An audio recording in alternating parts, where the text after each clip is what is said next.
Merci d'honorer ce rendez-vous sur DBS Télévision. Mesdames, Messieurs, bienvenue à SOS Parents. De la naissance à l'adolescence, le vêtement véhicule des questions sur l'éducation bien plus essentielles qu'on ne peut l'imaginer. Vous l'avez certainement constaté de nos jours.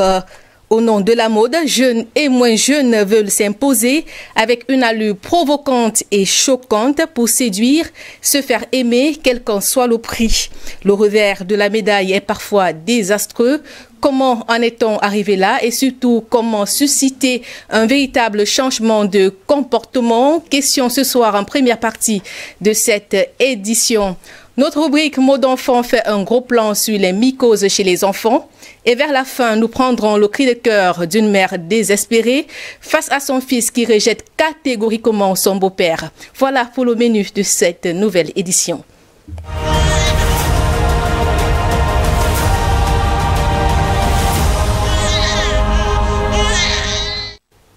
Jeans déchirés, super taille basse, tenue DVD, dos et ventre dehors. Voilà l'apparence physique que nous offrent certains jeunes dans notre société. Une dérive vestimentaire qui gagne du terrain chaque jour. Pour tenter de déchiffrer ce phénomène de mode qui s'est emparé de la jeunesse, nous recevons une fois encore la coach Micheline Samer. Bonsoir coach. Bonsoir Adi. Bonsoir. Comment vous allez ce soir? Super bien, je suis très contente d'être là. De tout temps, coach, le vêtement a servi d'identificateur. De nos jours, doit-on dire qu'il a perdu de son importance d'antan? Non, il n'a pas perdu de son importance, mais la façon de le gérer a beaucoup changé. Moi, je suis une maman et je suis plus de la première jeunesse. Donc, vu sous ce prisme, vraiment, j'ai à redire par rapport à la jeunesse d'aujourd'hui. Mais d'un autre côté, étant coach formatrice, j'ai un autre regard encore. Donc, je suis vraiment contente d'être là. Il faut qu'on en parle. C'est un problème très important. Quel est le regard que vous portez sur le style vestimentaire des jeunes de nos jours?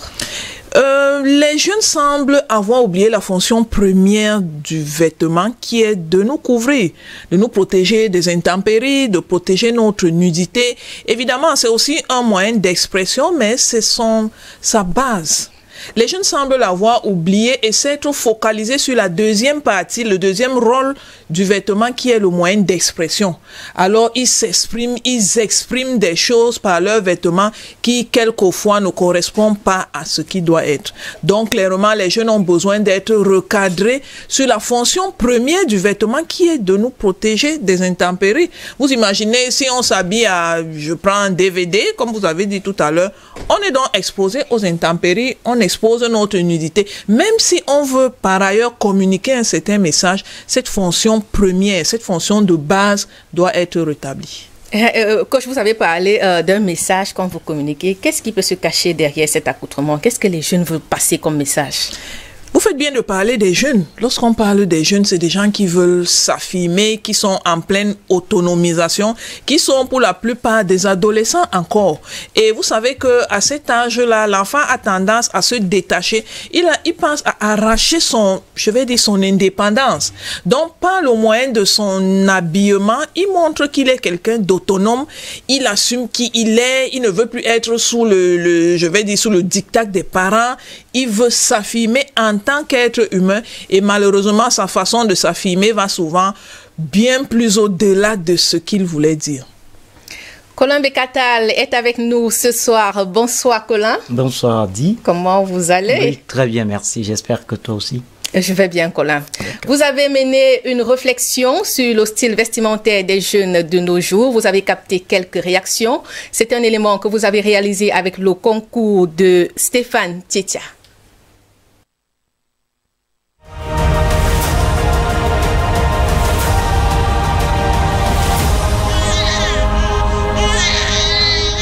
Au fil du temps et à marge des frontières, les humains pour la plupart dépensent beaucoup d'énergie à montrer de l'attrait par leurs vêtements.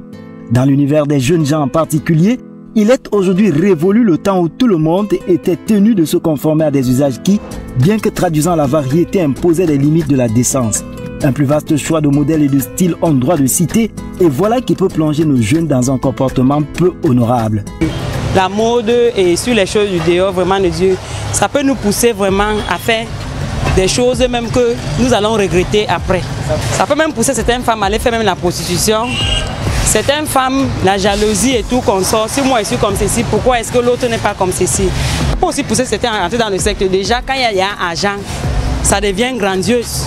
Parce que l'autre veut aussi faire, parce que l'autre est comme ceci, il veut aussi avoir. Là, c'est la concurrence et bon, ça fait beaucoup de choses. Oui, s'il est vrai que les critères vestimentaires changent en fonction du climat et des coutumes locales, les défenseurs de la pudeur voudraient bien qu'une tenue soit toujours convenable et portée avec toute la dignité qui sied au statut de la femme lorsqu'il s'agit d'elle. Les apparences peuvent être trompeuses, mais il y a des apparences qui trahissent des personnalités, souligne un proverbe oriental vieux de plusieurs millénaires.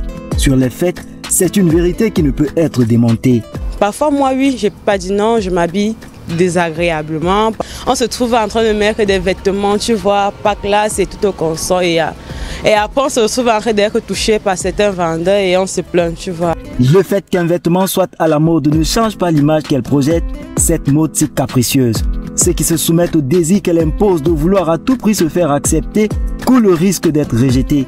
Certains, pour une allure d'une journée, sont passés à côté d'une opportunité qui ne saurait rattraper le reste d'une vie entière. J'ai perdu une opportunité dans ma vie à cause de mon style vestimentaire. Bon, l'histoire, c'est que il y avait un monsieur qui avait un magasin et il avait besoin de quelqu'un pour travailler dans son magasin.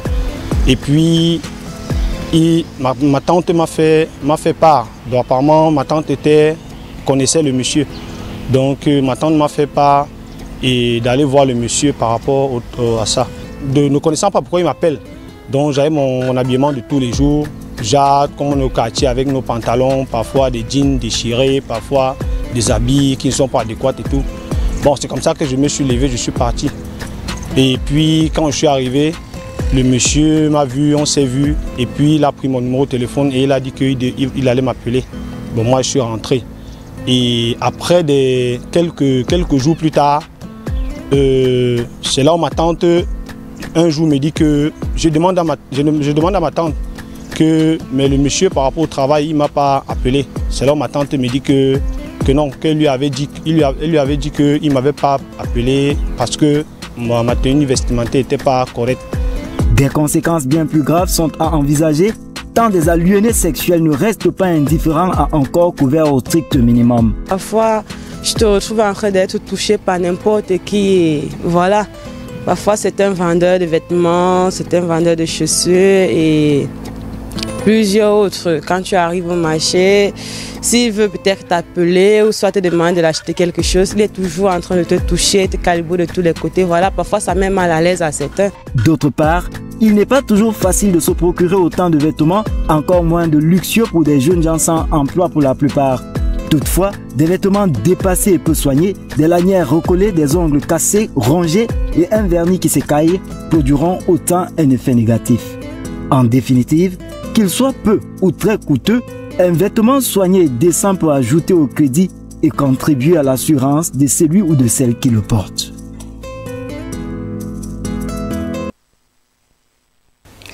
Vous faites bien d'être avec nous sur DBS Télévision. Il est 21h passé de quelques minutes. L'émission, c'est SOS Parents, tous les mercredis sur cette antenne.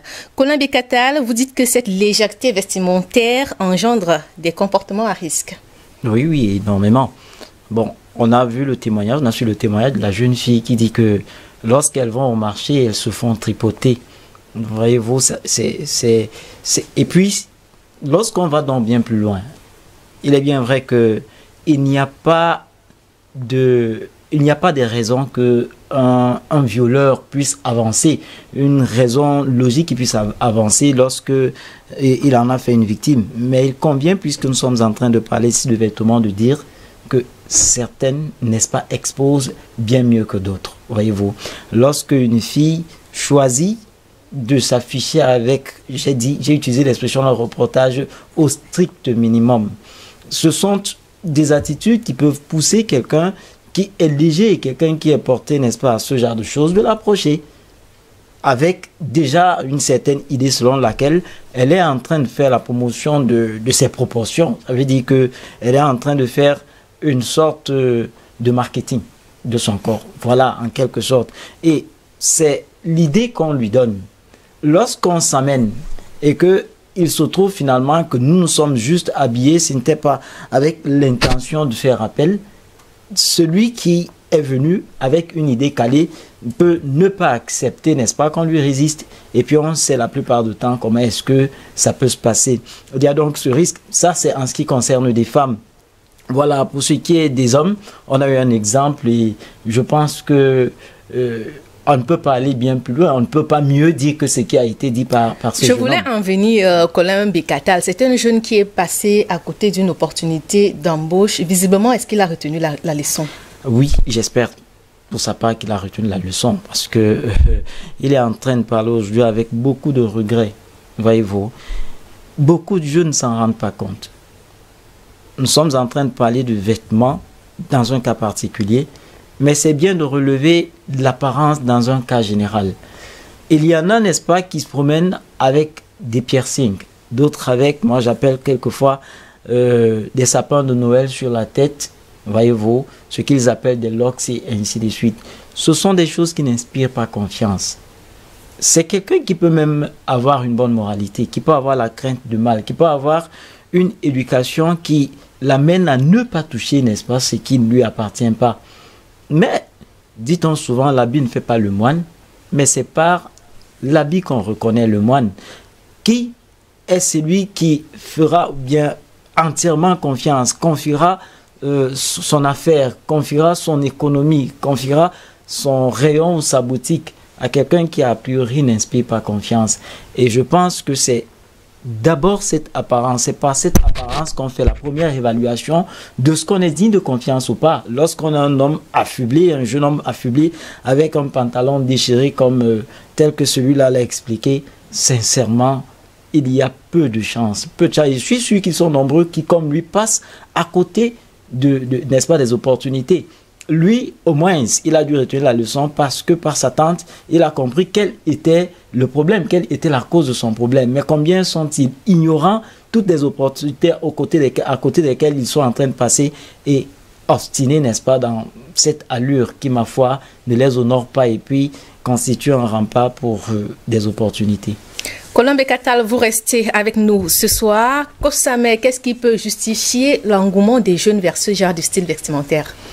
Lorsqu'on entre dans la peau d'un jeune, on peut les comprendre.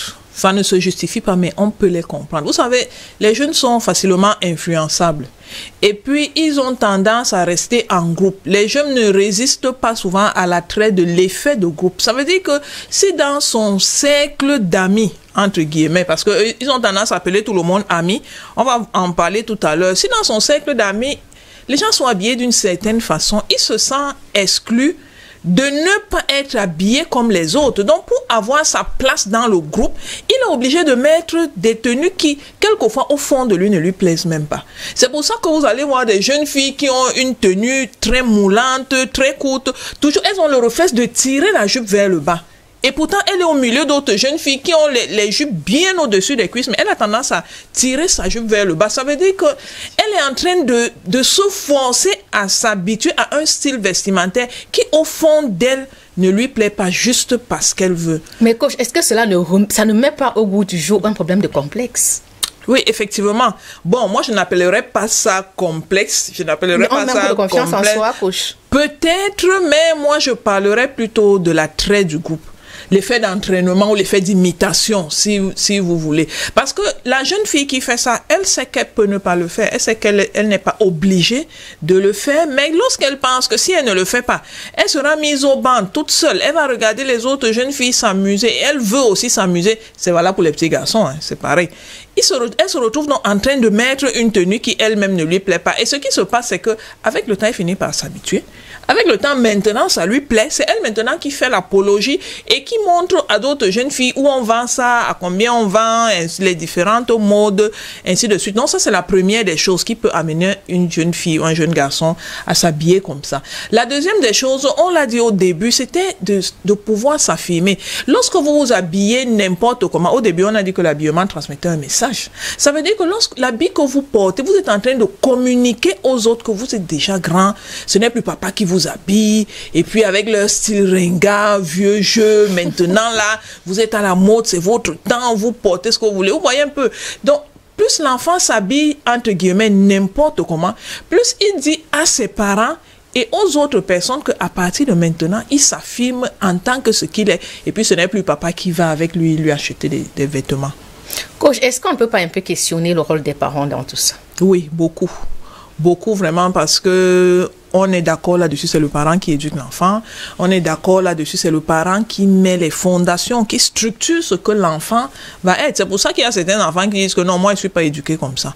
Donc même lorsqu'il est grand, il est mal à l'aise de porter certaines tenues parce qu'il n'est pas éduqué comme ça. À quel moment a-t-il été éduqué? C'était dans l'enfance. Donc effectivement, les parents ont un grand rôle à jouer pour mettre les fondations de ce qui sera la vie de leur enfant. Et ça va donner le courage à l'enfant lorsqu'il va donc être au milieu d'autres jeunes de son âge, de s'affirmer, d'accepter que vous pouvez porter ça si vous voulez, mais moi, ça ne me convient pas. Pourquoi est-ce que je porterais quelque chose qui ne me convient pas pour vous plaire à vous, alors que moi, ça ne me plaît pas? Pour que l'enfant atteigne ce niveau, il faut que le parent ait fait un grand travail à la base.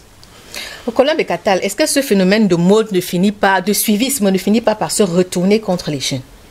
Mais naturellement, si fondamentalement c'est pas bien, tout ce qui n'est pas bien et qu'on pratique retourne contre nous, je ne vais pas, nous souffrirons un tout petit peu de ce que nous revenions sur des exemples passés. Ce que celui-là a eu, quel plaisir avait-il à mettre un pantalon complètement déchiqueté? Mais c'est tout simplement parce qu'il a vu les autres faire. Si on lui explique pourquoi est-ce que tu mets ce pantalon, il n'est pas en mesure d'apporter des arguments vraiment solides. Il dira juste, je le mets parce que je vois d'autres personnes faire. Alors on s'est rendu compte dans la pratique, finalement, que c'est lui qui en a été le perdant. Je voudrais, avec ta permission, Adi, revenir un peu sur le fait des parents. Les parents ont une énorme responsabilité, ça c'est sûr. Alors, les enfants peuvent même constituer ce que je vais appeler la cause finale, la cause initiale étant des parents. Parce qu'il y a des parents qui, aujourd'hui, revendiquent mordicus le fait qu'ils demeurent des jeunes. Et ils pensent qu'ils se présentent, s'identifient comme étant des jeunes dans cette tenue aussi. Il y a des gens, des hommes avec, ou bien des femmes, des individus, des hommes et des femmes avec un âge certain. Voyez-vous, je ne vais pas dire un certain âge, un âge bien certain, mais difficile, il devient parfois difficile, n'est-ce pas, de le classer. On voit bien que c'est quelqu'un de mûr, mais qui dans sa tenue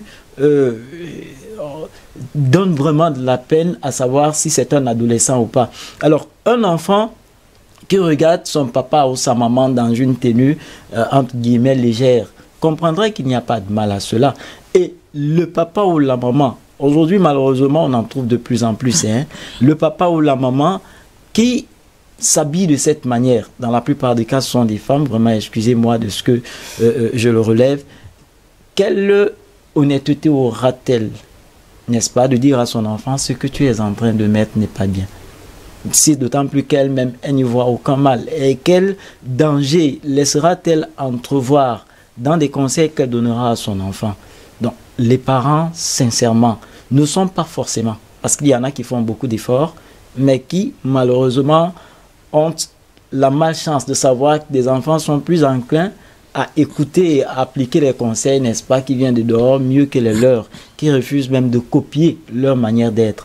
Mais il convient de dire que quand on remarque ce genre d'attitude, si même les parents ne s'habillent pas de la même manière, il manque une certaine fermeté, n'est-ce pas, dans l'éducation qu'on leur inculque dans ce sens.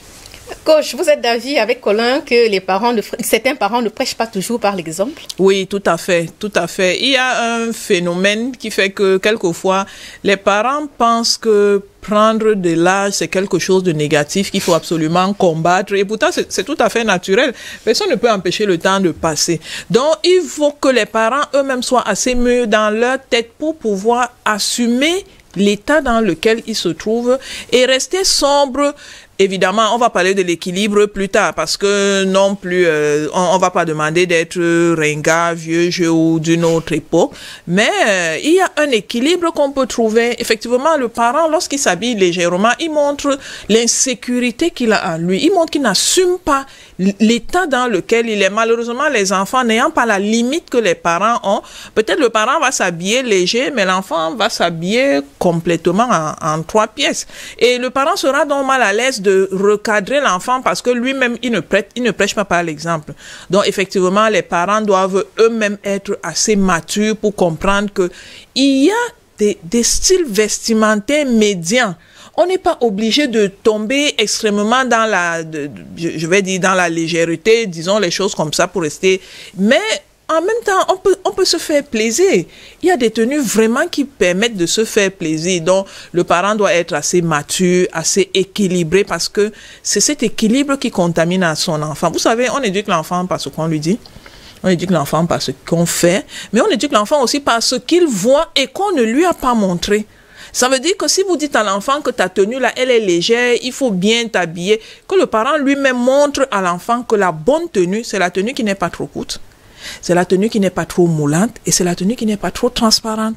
Que le parent lui-même commence par savoir ça. Que le parent lui-même commence par vivre ça pour que l'enfant sache même quel est le repère pour lui permettre de savoir comment, est-ce que quelqu'un est bien habillé ou non. Parce que tel qu'on est en train de partir, finalement, l'enfant ne sait même pas à quel moment quelqu'un est bien habillé, à quel moment il n'est pas bien habillé. Parce que personne ne lui a même dit comment on est bien habillé. Coach, je voulais justement en venir. Est-ce qu'au sein de nos familles, la question du vestimentaire est véritablement débattue? Est-ce qu'il y a une éducation qui est faite aux enfants? Non, parce que la question de l'éducation n'est pas, je vais dire, comme un chapitre, c'est-à-dire qu'un chapitre de l'éducation, c'est quelque chose qui va de soi. On forme l'enfant tout seul juste par ce qu'on fait et puis il constate. Très rares sont les parents qui essayent les enfants pour dire que mon enfant, sache que la fonction première de l'habit, c'est de couvrir ton corps des intempéries, c'est de te protéger, c'est protéger ta nudité et c'est de transmettre un message. Il y a très peu de parents qui essayent l'enfant pour dire ça. Et pour lui ajouter que mon enfant, si tu veux être bien habillé, il faut que ta tenue ne soit pas trop courte, qu'elle ne soit pas trop moulante et qu'elle ne soit pas transparente. Certains parents le savent, mais combien de parents essayent l'enfant pour dire que mon enfant, voilà comment tu vas faire. Ce que les parents font, c'est qu'ils éduquent l'enfant par le genre d'habits qu'ils vont acheter. Parce que lorsque l'enfant est petit, on lui demande pas encore ce qu'il veut porter, on lui achète certains habits. Lorsqu'on lui achète ces habits, il s'habitue à ça. Et le jour où on lui demande que mon ami, tu veux quel habit? Il va demander ça. Parce que le phénomène de mode, justement, fait que l'habit que le parent a acheté à son enfant, c'est parce qu'il a vu ça dans les médias ou il a vu ça sur l'enfant de l'autre. Donc, il ne se soucie pas de savoir est-ce que cet habit est un habit, entre guillemets, normal. Le parent lui-même est le premier à coller à la mode. Ça fait que le jour où on demande à l'enfant qu'est-ce que tu veux porter, il dit ce qu'il voit tout le monde porter sans se poser les vraies questions. Est-ce que ça joue vraiment son rôle? Colin Bekata, les jeunes sont-ils conscients de l'image qu'ils renvoient dans cette tenue? Dans la plupart des cas, non. En réalité, eux, ce sont des tenues, ils se sont habillés, ça va de soi. Pourvu qu'ils se sentent appréciés, bien entendu, dans leur groupe. Nombreux sont-ils qui ignorent le message, n'est-ce pas, qu'il y véhicule et les conséquences éventuelles qu'ils pourraient y rencontrer. C'est des suivistes. Alors, le suiviste ne se pose pas beaucoup de questions. Il ne se remet pas en question. Il a vu faire et il entreprend de faire. Donc, ils sont, ma foi, complètement crédules. Ils sont aveuglés, s'il faut aussi l'utiliser. Ils ne sont pas conscients de l'image, du message. Voilà, ils sont habillés et puis ça suffit. Pour les parents qui veulent recadrer les enfants, Colin, est-ce que c'est toujours aisé au niveau de la famille? Est-ce qu'il n'y a pas des enfants qui peuvent opposer une résistance à cela? La plupart du temps, c'est ce que nous trouvons. Parce que les enfants sont sous l'influence des médias. Les enfants sont sous l'influence des revues. Les enfants sont sous l'influence des réseaux sociaux. Les enfants sont sous l'influence de leurs camarades. Et la plupart du temps, voyez-vous, ils les passent sous l'influence de toutes ces choses. Même lorsqu'ils sont à la maison, ils subissent, ils encaissent cette éducation qui inculque des gadgets. Alors, quand l'enfant donc est convaincu de ce que l'idéal, c'est qu'on soit vêtu, recouvert au strict minimum, ou alors qu'on mette en évidence, en exergue ses proportions, il estimera que son papa ou sa maman qui lui dit ceci n'est pas bien, il est vieux jeu, voilà. Et il est vieux jeu, il empêche de s'épanouir. Et il y a des expressions qui reviennent souvent. On entend souvent des enfants dire trivialement « Laissez-moi vos choses de vieux là, nous ne sommes plus à votre époque » et ainsi de suite. Bon, ça devient difficile, mais ce n'est pas... ça ne donne pas aux parents, n'est-ce pas? Ça ne... Comment je vais dire ce n'est pas une raison pour le parent de baisser les bras, quoi qu'il en soit. Il a le devoir, avec un certain tact, bien entendu, de faire savoir à son enfant que je sais ce qui est mieux pour toi. Tu ne te rends pas compte de l'image que tu rejettes et même des dangers, n'est-ce pas, auxquels est-ce que tu t'exposes. Coach, comment est-ce qu'on peut fixer les limites sans créer de tension? Une fois, votre question me rappelle une jeune fille que j'ai reçue en coaching un jour. Et puis, dans le processus, dans la cure, je lui demandais pourquoi elle s'habille aussi léger. Elle dit que c'est comme ça que tout le monde s'habille. Donc, elle s'habille comme ça parce que les autres s'habillent comme ça. J'ai compris, les autres s'habillent comme ça. Mais toi, tu t'habilles comme ça. Pourquoi? Elle réfléchit, elle dit que non, elle ne sait même pas, elle ne s'est jamais vraiment posé la question. Elle sait que c'est comme ça qu'il faut s'habiller et puis, bon. À force de poser des questions, elle me répond que, bon, elle s'habille aussi comme ça parce que elle veut plaire. Quand les hommes ne la draguent pas, elle a l'impression que elle a quelque chose en elle qui ne va pas. Alors, il faut qu'elle montre ses atouts, justement pour attirer les jeunes hommes à la draguer. Je lui demande donc, bon, si un jeune homme vient te draguer, là maintenant, tu es prêt à accepter ses avances? Elle dit non. Je dis, mais je comprends pas la logique. Tu veux qu'on te drague et puis si on vient te draguer, tu n'es pas prêt à... Finalement, pourquoi tu fais ça?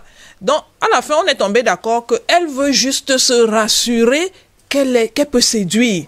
C'est juste ça. Mais malheureusement, comme Colin disait, ça ne s'arrête pas à ça. Quand vous avez donc séduit quelqu'un, lui s'attend à une suite. Or, vous, c'était juste pour vous rassurer. Donc, ça, c'était la première partie. Maintenant, qu'est-ce que les parents peuvent faire? Je préfère revenir à ça parce que nous sommes ici dans une émission qui doit éduquer les parents pour qu'ils aillent à leur tour éduquer les enfants. Il faut que les parents soient vraiment conscients qu'au-delà de ce qu'ils portent, même ce qu'ils disent a de l'effet sur leurs enfants. Lorsque les parents sont à la maison, on regarde la télé ensemble, et puis vous voyez quelqu'un qui est habillé très moulant. Quel genre de commentaires vous faites?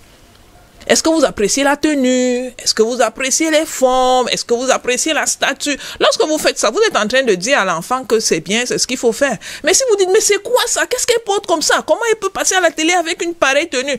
L'enfant comprend que ça, c'est quelque chose qui est anormal. Maintenant, les parents doivent aussi avoir un certain équilibre. Vous savez, on a dit tout à l'heure que les tenues, c'était un moyen d'expression. On n'exprime pas la même chose tous les jours. Ça veut dire que si vous allez à, peut-être comme ce jeune allait à un entretien d'embauche, la tenue qu'il avait, ce n'était pas une mauvaise tenue, mais elle n'était pas appropriée pour l'occasion. Donc, nous devons apprendre aussi à nos enfants que toutes les tenues ne sont pas mauvaises, mais il faut que la tenue corresponde à l'occasion. Par exemple, vous n'irez pas à l'école avec la tenue de la plage, c'est un exemple. Ou vous n'irez pas au sport en costume cravate, par exemple. Donc, il faut que les parents soient quand même conscients qu'il y a un équilibre qu'il faut avoir et que chaque tenue signifie quelque chose et chaque tenue correspond à une situation et il faut éduquer les enfants par rapport à ça. Coach, très souvent, à l'âge de l'adolescence, les enfants ont leur mot à dire. Ils veulent choisir leurs vêtements, considérant leurs parents, vous l'avez dit, on l'a dit dans cette émission, un peu vieux jeu. Comment leur faire comprendre qu'on peut avoir du style sans toutefois être extravagant? La première des choses qu'il faut comprendre, c'est que c'est tout à fait normal. On l'a déjà dit, éduquer l'enfant, c'est l'autonomiser. Vous avez fini l'éducation de votre enfant. Lorsque vous l'avez rendu autonome, ça veut dire qu'il sait déjà prendre des décisions et de bonnes décisions tout seul. Comment va-t-il donc s'entraîner à prendre des décisions si vous êtes toujours en train de lui imposer les choses, en train de lui acheter les habits? Ça, c'est des choses qu'on fait à la base quand l'enfant est petit. Mais maintenant, de temps en temps, lâchez du lest, laissez-le s'exprimer, laissez-le montrer son individualité. C'est ça qui vous permet de savoir quelles sont même ses tendances. Est-ce que ça va dans le sens de ce que vous lui apprenez ou alors il a une façon de penser. Ce qui est certain, c'est que lorsqu'il sera adulte, il aura ses choix à lui qu'il va assumer. Mais quand l'enfant est petit, le parent doit le cadrer autant que possible dans ses goûts vestimentaires pour que même lorsqu'il soit grand, une pensée biblique dit que si on élève l'enfant lorsqu'il est petit, même lorsqu'il grandira, il ne s'en écartera pas. Et il y a beaucoup d'adultes aujourd'hui qui disent que non, je suis pas éduqué comme ça, je suis pas à l'aise pour porter telle ou telle tenue. C'est pour dire que le parent a vraiment un rôle à jouer. Maintenant, comment faire avec l'enfant? Il faut tout simplement le laisser. Il faut lui permettre d'exprimer son individualité, d'exprimer ses goûts. Et tant que vraiment ce n'est pas quelque chose de vraiment extravagant, permettez-lui d'être lui-même. C'est un être humain finalement. S'il est porté vers certaines tenues, tant que vraiment ce n'est pas, extravagant comme je l'ai dit, permettez-lui d'être lui-même. Colombe Catal, vous avez parlé tout à l'heure de la société, des médias qui contribuent à promouvoir d'une façon ou d'une autre ce style vestimentaire. Comment renverser la tendance? Comment renverser ce phénomène qui s'est emparé des jeunes? Puisqu'on parle d'enfants, on ne peut pas ne pas parler de parents. Et je pense qu'il faut à la base une communication franche. Une communication dans laquelle il faut beaucoup de dignité aussi. Parce que des parents, des enfants qui grandissent, des enfants qui sont adolescents, veulent être autonomes. C'est eux qui portent leurs habits, voyez-vous, et ils veulent bien que on ne leur impose systématiquement pas un chemin très drastique à suivre. Mais néanmoins, le parent a un droit de regard sur ce que va devenir son enfant. Il faut donc une communication. Dans la communication, il n'est pas question ici d'imposer, mais d'amener l'enfant à découvrir. Ça veut dire que d'amener l'enfant par lui-même à découvrir quel est le mal, n'est-ce pas, qu'il y a à mettre telle tenue, ou quel avantage il y aurait à mettre telle autre tenue. Ce n'est pas le lieu de faire le bras de fer, parce que le bras de fer amènera l'enfant à se révolter davantage.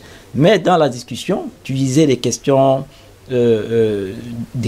possédées par des questionnements, mener l'enfant à comprendre comment est-ce qu'il se sentirait si par exemple on l'assimile à telle ou telle autre personne. Est-ce qu'il trouve que quand on l'assimile à tel individu, lui, il serait un repère fiable pour ses cadets, pour la société?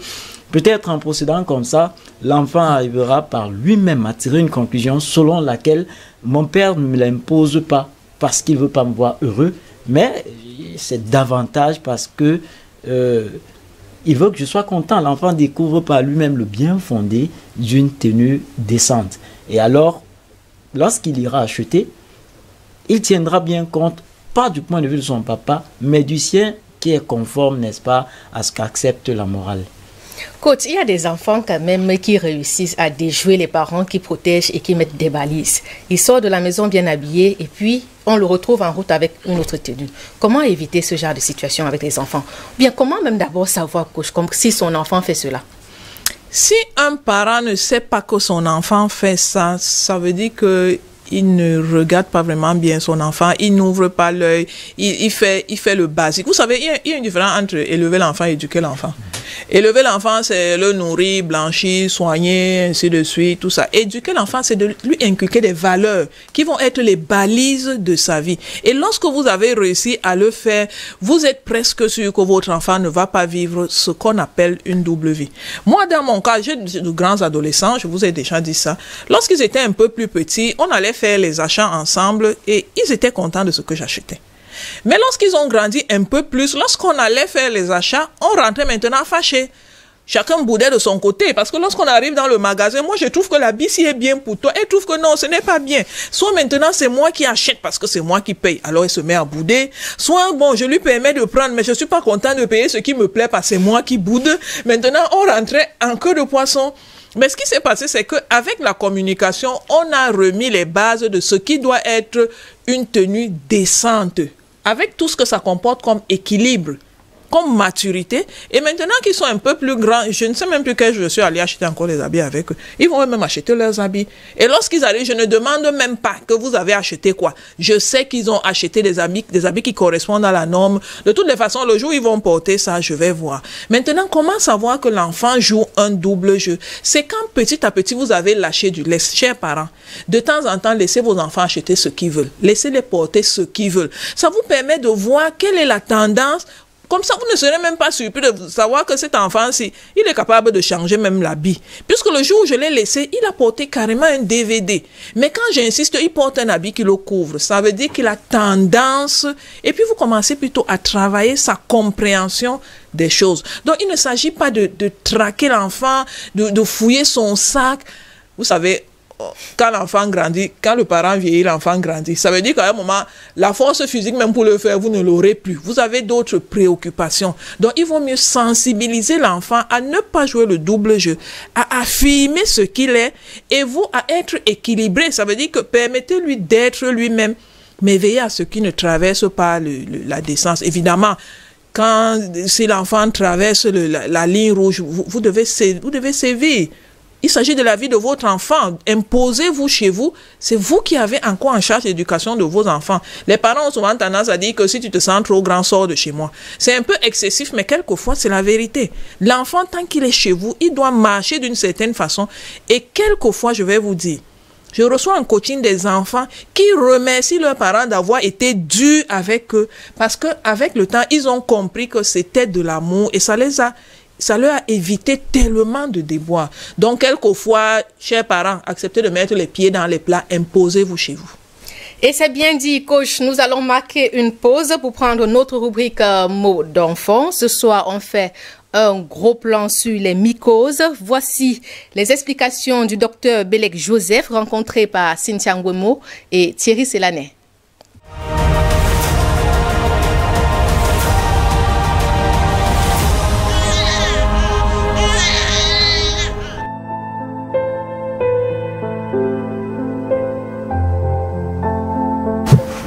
La mycose, c'est une infection causée par un champignon.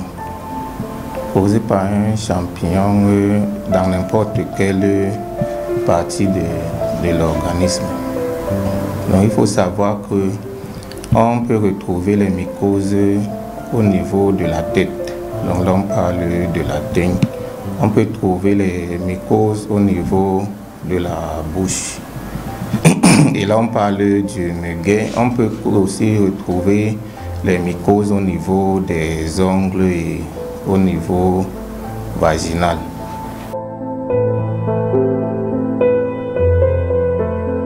Les symptômes dépendent de la localisation et on ne va pas prendre chaque mycose pour détailler les symptômes. Donc je vais citer les principaux symptômes.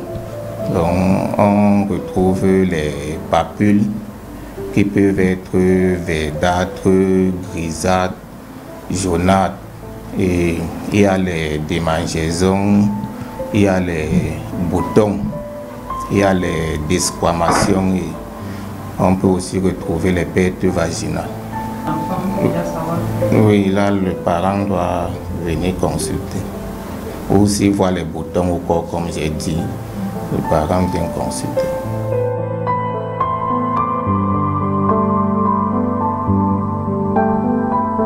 Ce qui cause les mycoses, c'est les champignons, comme j'ai dit. Et le champignon le plus reconnu, c'est le Candida albicans.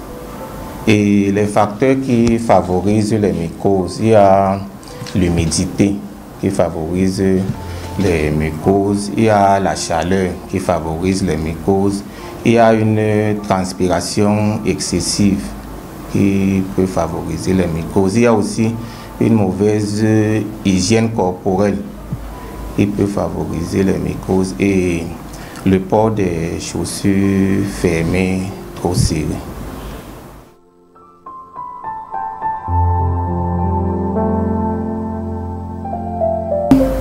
On reçoit un enfant en consultation pour une mycose. Donc on demande toujours si peut-être d'autres enfants dans l'entourage ne présentent pas les mêmes symptômes. Et si tel est le cas, d'habitude on fait un traitement pour toute la famille et pour tout l'environnement une fois. La mycose, ce n'est pas conseillé de gérer à la maison.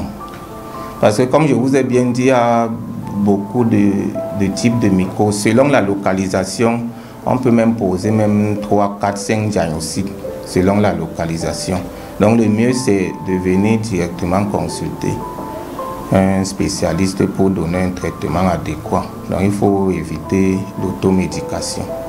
Et arrivé à l'hôpital, nous pouvons prescrire les antifongiques qui sont faits sous forme de crème, pommade, les sprays, les comprimés et les ovules.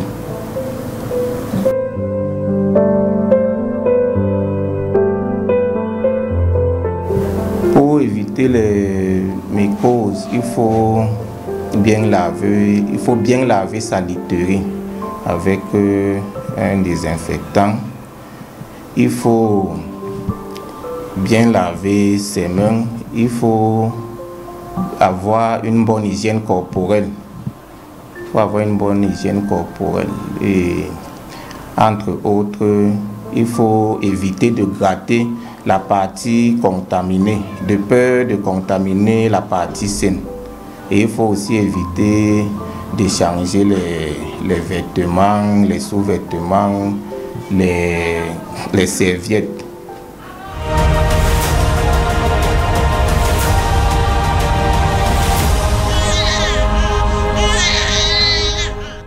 Merci d'être avec nous. Nous sommes rendus à la dernière partie de cette émission, le cri du cœur.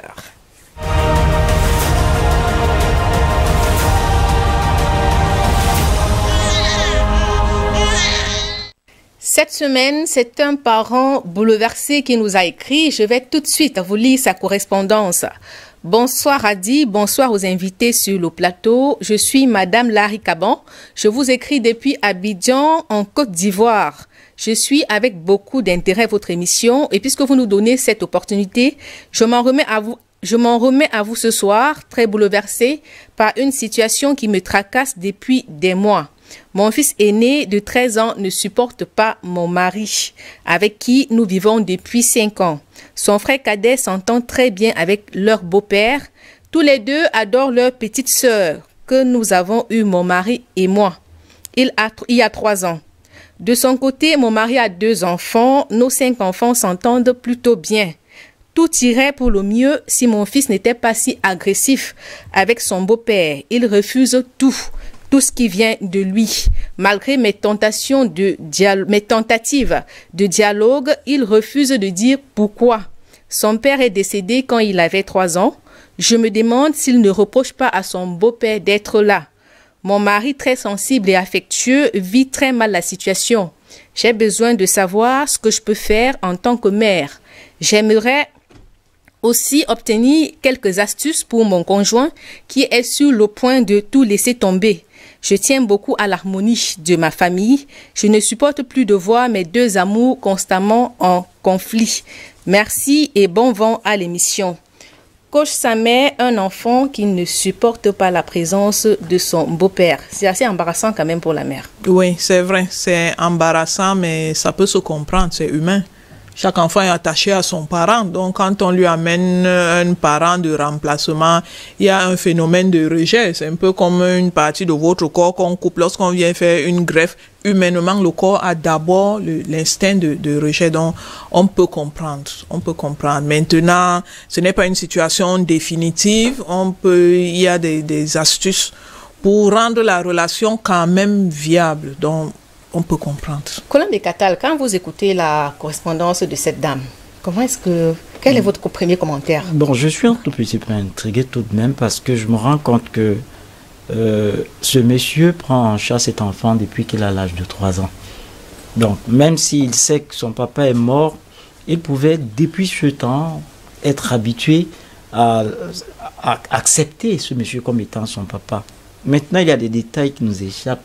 On ne sait pas avec quelle allure. Est-ce que le monsieur, n'est-ce pas, aborde ce garçon maintenant qu'il est en train de grandir?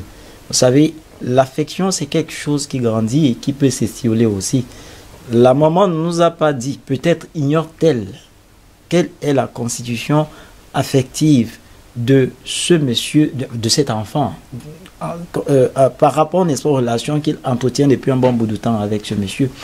Ce monsieur peut se présenter comme étant quelqu'un de sympathique, quelqu'un d'affectueux, mais avoir aussi des attitudes qui échappent à la maman, qui font que le garçon se rebelle, il se révolte. Ce sont des détails, n'est-ce pas, qui nous échappent et il sera très très difficile pour nous d'arriver à une conclusion, ma foi, adéquate. Mais comme disait le coach, par nature, il y a des individus qui sont incompatibles, qui ont des personnalités incompatibles. On a beau tout faire, l'un n'acceptera pas l'autre.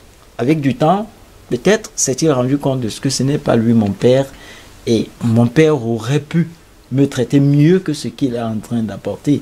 Et il ne dépend pas de ce beau-père, malheureusement, d'établir, n'est-ce pas, la mesure convenable de l'amour que l'enfant attend de lui.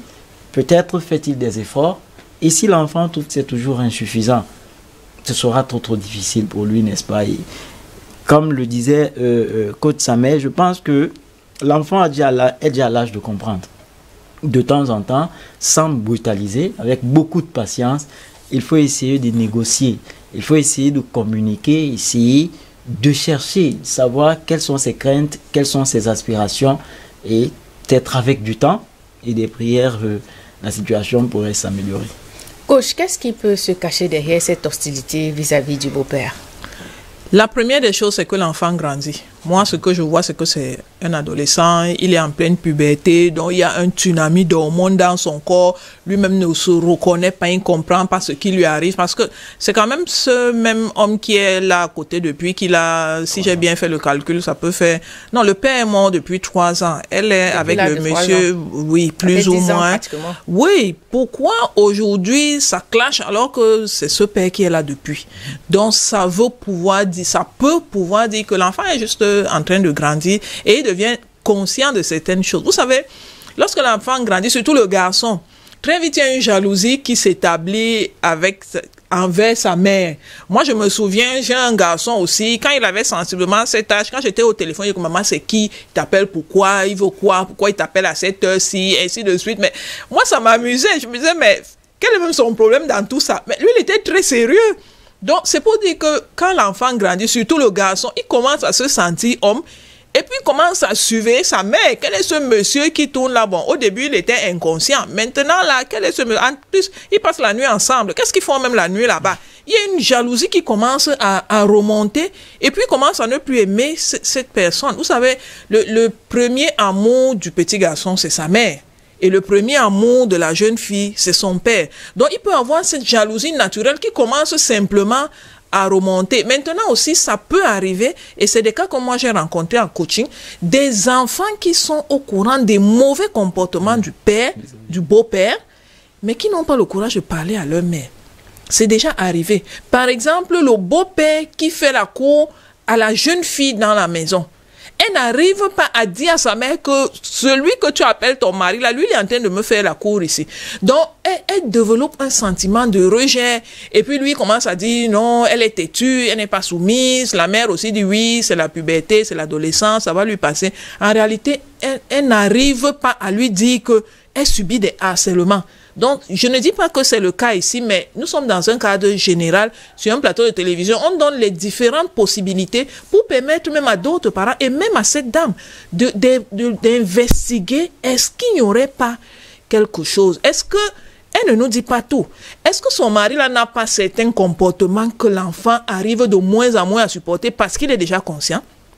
Par exemple, est-ce que le mari n'essaye pas de mater l'enfant, ne tenant pas compte que c'est un adolescent et qu'il a une, entre guillemets, têtutesse qui est inhérente à son âge? Lui ne comprenant pas ça, il essaye de mater l'enfant. L'enfant aussi essaye de se révolter. Il y a plusieurs pistes. Il faut que le parent apprenne à savoir quel est le problème de son enfant. Oui, Colin voulait ajouter quelque chose. Oui, vous savez, quand une femme est amoureuse, lorsqu'elle est vraiment éprise, elle prend fin et cause pour son mari. Ce garçon peut même être témoin de la maltraitance que subit sa propre maman de ce monsieur. C'est possible. Il peut estimer que le monsieur n'est pas juste envers sa maman. Peut-être entretient-il des maîtresses, lui il est au courant. Peut-être même est-il rude, sarcastique lorsqu'il s'adresse à sa maman. Sa maman le subit parce qu'elle aime son mari. Peut-être a-t-elle cette capacité d'endurer ces humiliations. Mais l'enfant peut estimer que sa maman n'a pas le droit d'encaisser, d'accepter le plus longtemps possible. Bon, l'enfant, quand lui, il voit combien est-ce que sa maman déjà a pris fait et cause pour quelqu'un qui est le bourreau de sa propre maman, n'ira pas poser ce même problème à sa maman qui subit la situation. Et on ne peut pas s'attendre à ce qu'il soit l'ami de ce monsieur. Ce sera très difficile dans ce cas. Parce que le coach a dit, ce n'est systématiquement pas ça, mais on essaie un peu de parcourir d'explorer toutes les pistes. Merci. Et si c'était le cas, ce sera vraiment difficile. Donc, la maman doit prendre du recul, faire une certaine introspection, mais vraiment très objective. Quant à savoir... Il y a un détail quand même que la maman souligne dans sa correspondance. Elle dit que les autres enfants l'autre enfant accepte le beau-père. Pourquoi lui rejette catégoriquement? Les enfants n'ont pas la même attention, le même regard, même des mêmes objectifs. Nous ne sommes pas dans cette famille. Les enfants ne peuvent pas avoir, je le relevais tantôt, la même constitution affective, la même concentration, la même maturité. On ne sait pas quel âge est-ce que les autres ont. Peut-être ont-ils d'autres centres d'intérêt. Bon, alors, celui-là qui commence à grandir et qui est peut-être attaché à une certaine justice et plus enclin à la révolte, peut être différent des autres.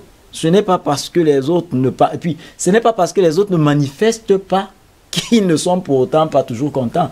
Il y en a qui subissent une situation, mais encaissent en silence. Et d'autres qui boudent, qui se révoltent, qui estiment que bon, c'est pas juste, il faut... Donc c'est un peu ça.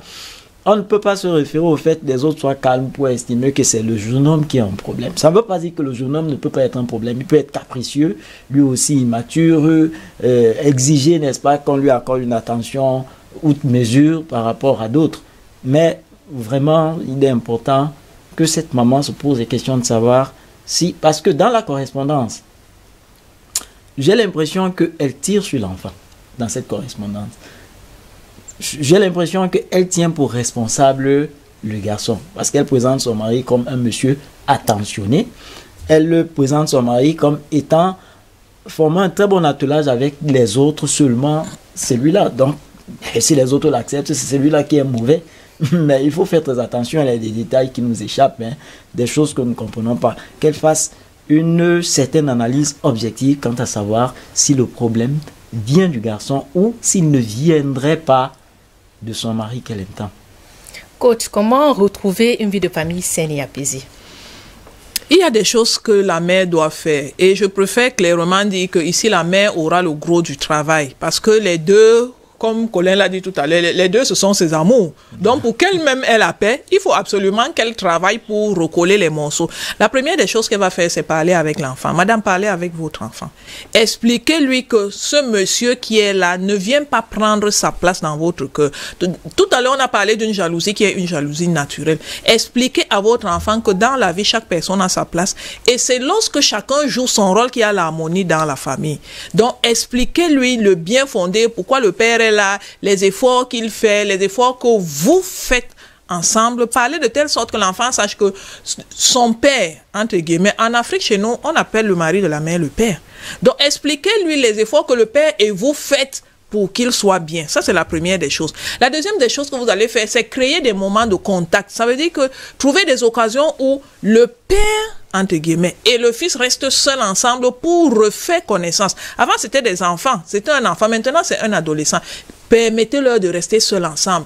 Qu'ils sortent, qu'ils aillent ensemble, qu'ils aillent faire un tour. Et lorsqu'il sera là-bas, le monsieur va, excusez-moi d'utiliser l'expression, draguer son fils. Donc, il faut qu'il lui donne ce qui lui fait plaisir, qu'il recherche son amitié. Dans leur causerie, qu'il cherche des choses qui vont lui plaire. Par exemple, qu'il raconte à son fils les bêtises qu'il a faites, les choses qu'il a ratées quand il avait son âge, et qu'il voit que l'enfant, lui, réussit à faire. Pour que l'enfant, entre guillemets, se moque du père, mais que ça les rapproche. Donc, lorsque le père va avoir des moments seuls avec l'enfant, ils vont réussir à faire connaissance, et puis il y a beaucoup de choses qui vont se passer sans vous. Bon. Voilà, coach, vous l'avez si bien dit, il faut établir un climat de confiance entre le père et l'enfant. Et c'est sur ce que nous allons mettre un terme à cette édition. Coach, merci d'être passé une fois de plus sur notre plateau. Merci Adi, ce fut un plaisir. Colin Pécatal, merci pour votre contribution. Merci. Mesdames, Messieurs, au nom de la grande équipe qui s'est mobilisée, on avait McDonald Tombo à la réalisation, Thierry Selanet était à la caméra, Nicolas Olomocha à la console audio, Cyril Nanchon il a assuré la post-production de tous les éléments diffusés dans cette édition. Merci de nous avoir suivis. Vous pouvez retrouver la rediffusion de cette émission dimanche à 16h. Au plaisir de vous retrouver la semaine prochaine s'il prête à Dieu. N'oubliez surtout pas qu'une bonne éducation vaut mieux qu'un bon héritage.